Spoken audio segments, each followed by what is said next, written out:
Hello friends, you are welcome in pro English zone. हम voice के बाद नए टॉपिक जो शुरू कर रहे हैं वो नरेशन है। तो दोस्तों, नरेशन हम बिगिनिंग से लास्ट तक आपको समझाएंगे इतने अच्छे ढंग से कि आपको समझ में आएगा और आप अच्छे जानते हैं तो और अच्छे ढंग से करेंगे। तो दोस्तों, हम शुरू करते हैं कि नरेशन के बारे में।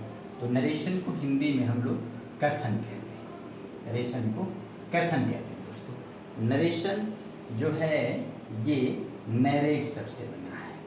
नरेशन नैरेट शब्द से बना है और जिसका मतलब होता है which means to say something, to say something.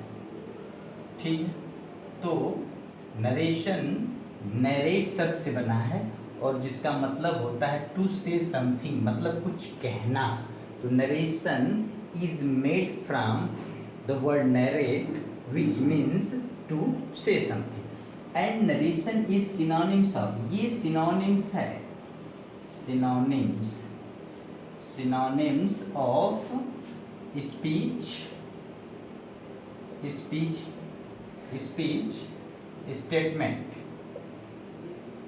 statement and assertion। तो नरेशन जो है स्पीच, स्टेटमेंट और असर्शन का सिनोनिम्स है। इसका मतलब हम नरेशन को स्पीच कह सकते हैं, स्टेटमेंट कह सकते हैं और असर्शन भी कह सकते हैं। नरेशन को हम डिफाइन कैसे करेंगे? उसको हम कह सकते हैं किसी वक्ता द्वारा कही गई बात को, किसी वक्ता द्वारा कही गई बात को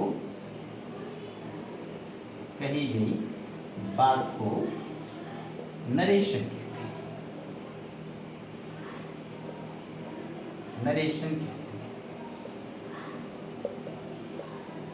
मतलब किसी वक्ता द्वारा कही गई बात को नरेशन कहते हैं। यदि कोई वक्ता कुछ कह रहा है तो that is known as narration, उसी को नरेशन कहते हैं। मतलब the reported words of speaker is known as narration. मतलब कोई वक्ता कुछ भी कह रहा है वो नरेशन कहलाता है। एग्जाम्पल के लिए हम कह सकते हैं कि ही सेड टू मी,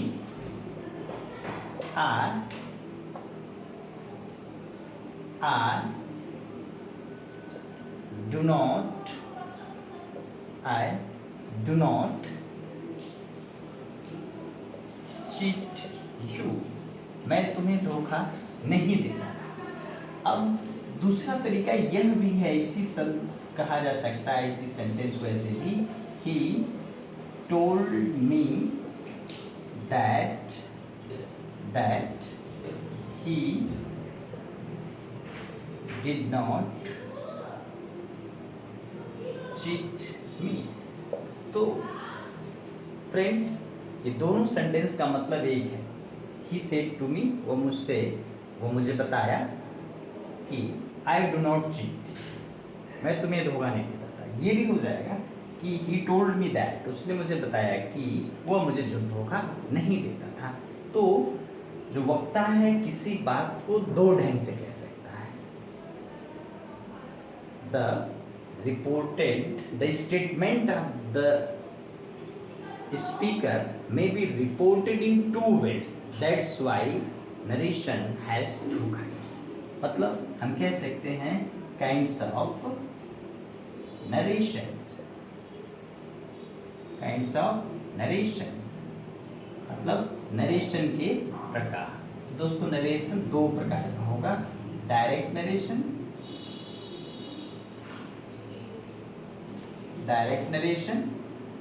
यहाँ नरेशन या स्पीच कह सकते हैं। दूसरा इनडायरेक्ट नरेशन या इनडायरेक्ट स्पीच, मतलब इनडायरेक्ट नरेशन। तो डायरेक्ट नरेशन और इनडायरेक्ट नरेशन, मतलब डायरेक्ट स्पीच और इनडायरेक्ट स्पीच। तो अब देखेंगे कि डायरेक्ट नरेशन क्या है और इनडायरेक्ट नरेशन क्या है, इसकी डिफिनेशन देखेंगे, फिर हम रूल्स पढ़ेंगे कैसे इनको चेंज किया जाएगा। दोस्तों, आइए हम बात करते हैं पहले डायरेक्ट नरेशन का। Direct narration. डायरेक्ट नरेशन क्या है? तो डायरेक्ट नरेशन का मतलब हिंदी में हम कहेंगे प्रत्यक्ष कथन। प्रत्यक्ष कथन। और डिफाइन कैसे करेंगे? देखें डिफिनेशन क्या है। किसी वक्ता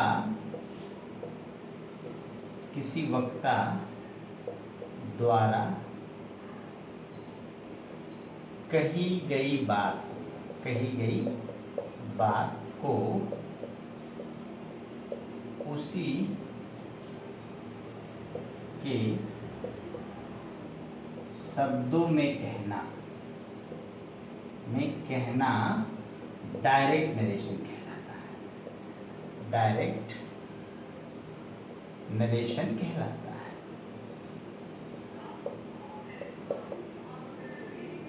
तो डायरेक्ट नरेशन कहलाता है। तो दोस्तों, जब किसी वक्ता द्वारा कही गई बात को ठीक उसी के शब्दों में कह देते हैं, जैसे वो कहा होता है, जैसे वो बोला होता है, ठीक उसी के शब्दों में कह देते हैं, तो उसे हम लोग डायरेक्ट नरेशन कहते हैं। मतलब अगर आपसे किसी ने कुछ कहा है, जैसे उसने कहा है, जिस शब्दों में कहा है, अगर हम बिल्कुल वो उसे ही कह डालते हैं तो उसे डायरेक्ट नरेशन कहते हैं। ठीक है। जैसे एग्जाम्पल के लिए हम देखेंगे कैसे, तो मैं कह सकते हैं Ravi said to me, comma inverted comma, क्या यू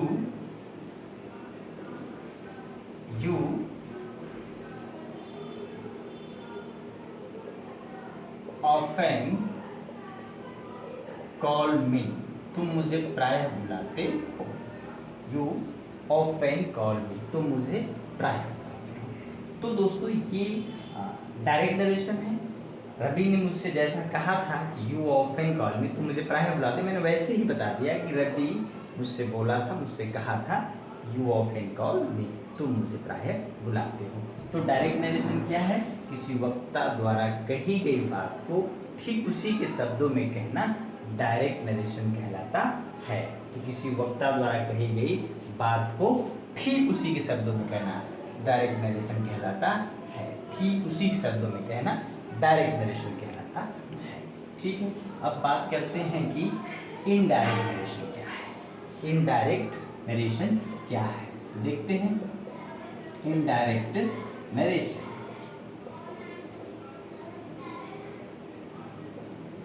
इनडायरेक्ट नरेशन को हिंदी में अप्रत्यक्ष कथन कहते हैं। अप्रत्यक्ष कथन कहते हैं। तो दोस्तों, अप्रत्यक्ष कथन क्या होता है तो देखते हैं कैसे इसको डिफाइन किया जाएगा। किसी वक्ता द्वारा कही गई बात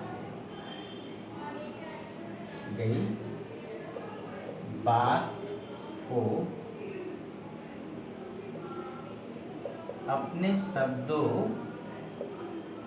में बदल कर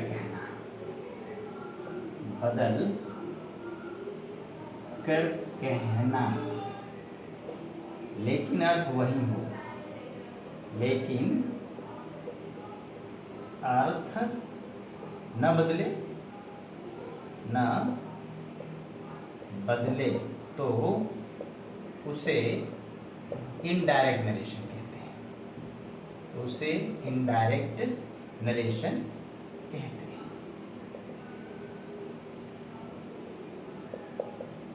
ठीक है। मतलब किसी वक्ता द्वारा कही गई बात को अगर हम अपने शब्दों में बदल कर कहते हैं, लेकिन अर्थ न बदले तो उसे इनडायरेक्ट नरेशन कहते हैं। जैसे मैंने एक एग्जांपल दिया था ये डायरेक्ट नरेशन का, Ravi said to me you often call me.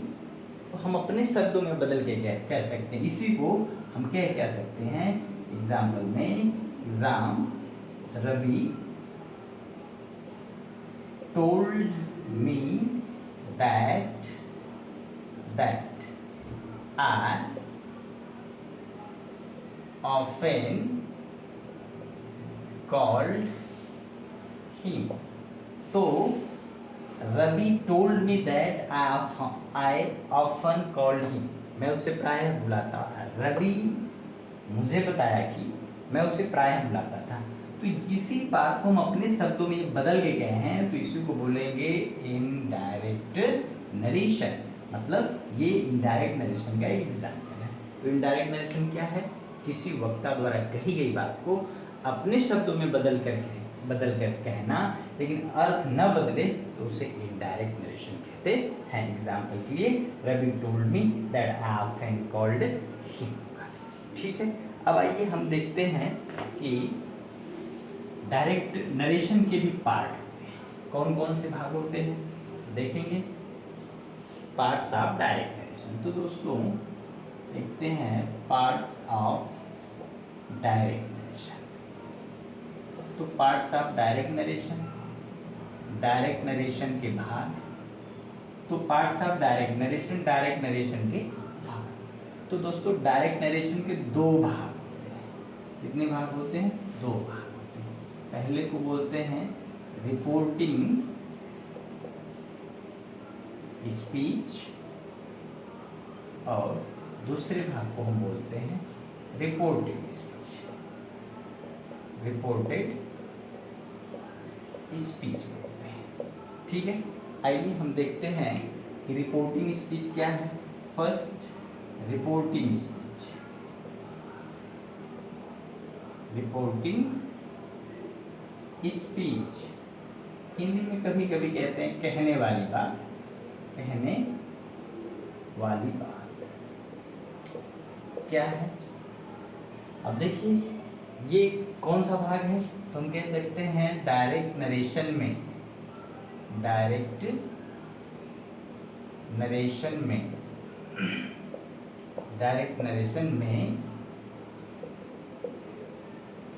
Inverted कामास के बाहर के भाग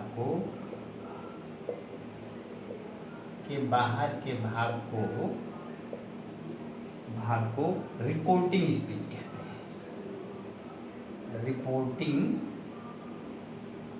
स्पीच और इस भाग में आने वाली वर्ब को रिपोर्टिंग वर्ब कहते हैं। रिपोर्टिंग वर्ब कहते हैं।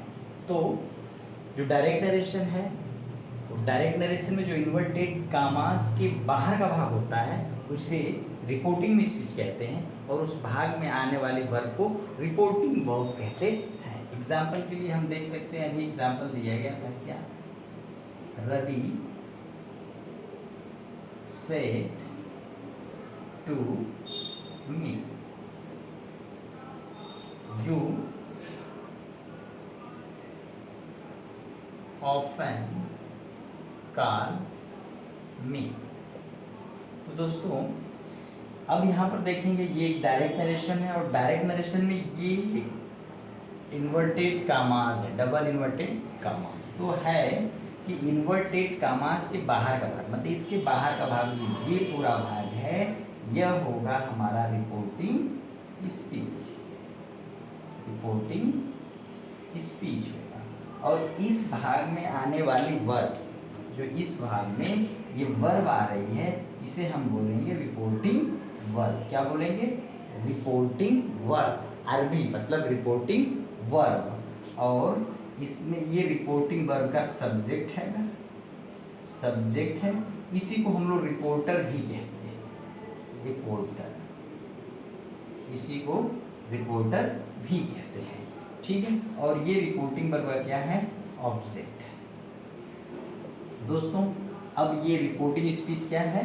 तो इस इन्वर्टेड कामास के बाहर का जो ये भाग है उसे रिपोर्टिंग स्पीच कहते हैं। उसमें आने वाली इस वर्ब को रिपोर्टिंग वर्ब कहते हैं, और ये रिपोर्टिंग वर्ब का सब्जेक्ट है, इसे रिपोर्टर भी कहते हैं, और ये रिपोर्टिंग वर्ब का ऑब्जेक्ट है। और हम जब डायरेक्ट से इनडायरेक्ट नरेशन में बदलेंगे, पढ़ेंगे यूज़ है कि रिपोर्टिंग वर्ब कौन है, रिपोर्टिंग वर्ब का ऑब्जेक्ट कौन है, रिपोर्टिंग वर्ब का सब्जेक्ट कौन है। ठीक है, तो ये हुआ रिपोर्टिंग स्पीच। अब जो दूसरा भाग है रिपोर्टेड स्पीच, आइए देखते हैं कि रिपोर्टेड स्पीच किसे कहेंगे। तो रिपोर्टेड स्पीच, रिपोर्टेड स्पीच मतलब कही गई बात, कही गई बात। देखते हैं कही गई बात किसे कहते हैं। तो इसको हम कैसे डिफाइन करेंगे। तो डायरेक्ट नरेशन में, डायरेक्ट नरेशन में, नरेशन में इन्वर्टेड कामास के अंदर के भाग को रिपोर्टेड स्पीच, रिपोर्टेड स्पीच, और इस भाग में आने वाली वर्ब को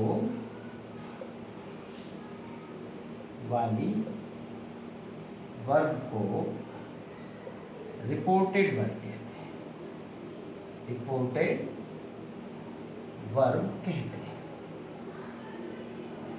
ठीक है, तो रिपोर्टेड स्पीच क्या है, कही गई बात। डायरेक्ट नरेशन में जो इन्वर्टेड कामास के अंदर का भाग होता है उसे हम लोग रिपोर्टेड स्पीच कहते हैं।